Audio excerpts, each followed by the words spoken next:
عورتیں جو نافرمان ہوں، اور خاص کر وہ عورتیں جو اپنے شوہروں کی نافرمانی کرتی ہے، وہ ان کا ایک عمل بھی سر سے اوپر نہیں اٹھتا.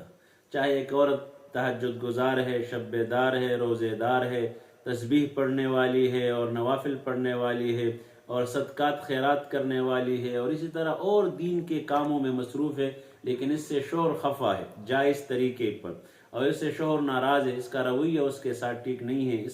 اس کا اخلاق ان کے ساتھ ٹھیک نہیں ہے، ان کی خدمت نہیں کرتا، تو یہ عورت چاہے جتنے بھی اعمال کرے، اس کا ایک عمل بھی سر سے اوپر نہیں اٹھتا. لہٰذا حدیث میں آتا ہے کہ جس عورت کے اندر 4 صفات ہو، وہ عورت